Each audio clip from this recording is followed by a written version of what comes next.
Сәлеметсіздер ме, құрметті тыңдармандар? Сіздермен бірге подкаст жобасы. Мен жүргізуші Дүйсен Кәусар.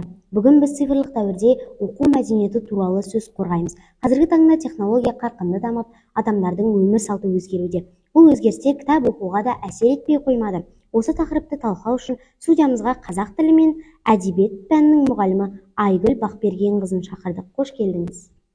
Сәлеметсіздер ме? Қош көрдік. Шақырғандарыңызға рахмет.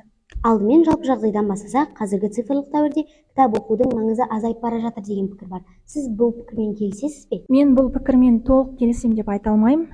Цифрлық технологиялар, әлеуметтік желілер адамдардың көп уақытын алып жатыр.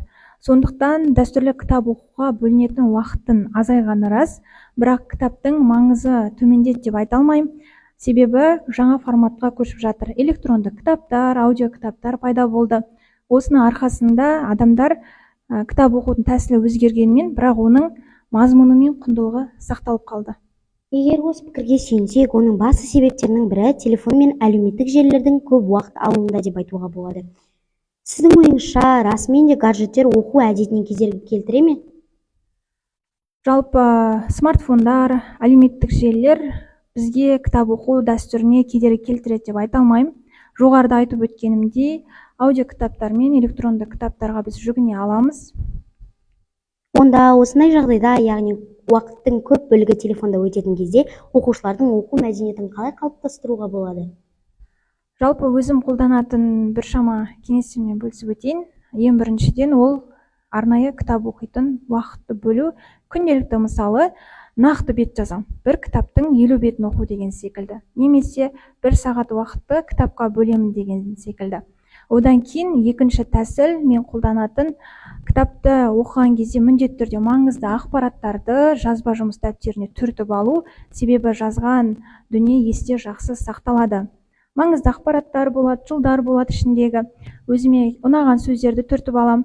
Одан кейін үшінші кеңес осы кітап оқуға қатысты, бірден күрделі кітапқа көшпей, ең басында жеңіл кітаптардан бастаған абзалырақ. Себебі бірден көлем үлкен кітапқа жүгініп кетсек, бізге кітап оқуға деген қызығушылық төмендеп кетеді. Ал жеңіл кітаптан бастасақ, кітап оқуға деген одан бетер құлшынысымыз арта түседі.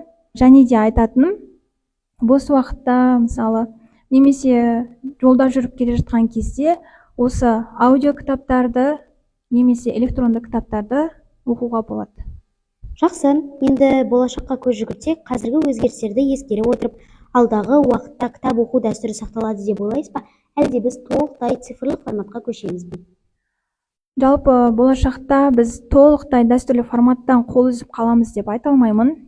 Бізде барлық қағаз нұсқадағы кітаптар электронды нұсқаға көшіп жатыр. Десе де осы классикалық бағыттағы кітаптардың оқырмандары азаймайды деген ойдамын. Жалпы білім алу, кітап оқу әрбір адамзат үшін ең маңызды құндылықтың бірі. Болашақта толықтай жойылып кетеді деп айта алмаймын. Тек формат өзгереді. Аудио кітаптар мен электронды кітаптарға көбірек жүгінетініміз мүмкін. Рахмет, өте мазмұнды әрі ойландыратын пікір айттыңыз.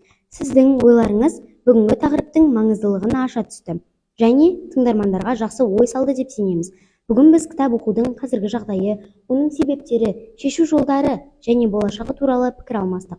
Құрметті тыңдармандар, қандай технология болса да, білім алу әрқашан маңызды. Сондықтан кітап оқуды ұмытпайық. Келесі кездескенше сау болыңыздар.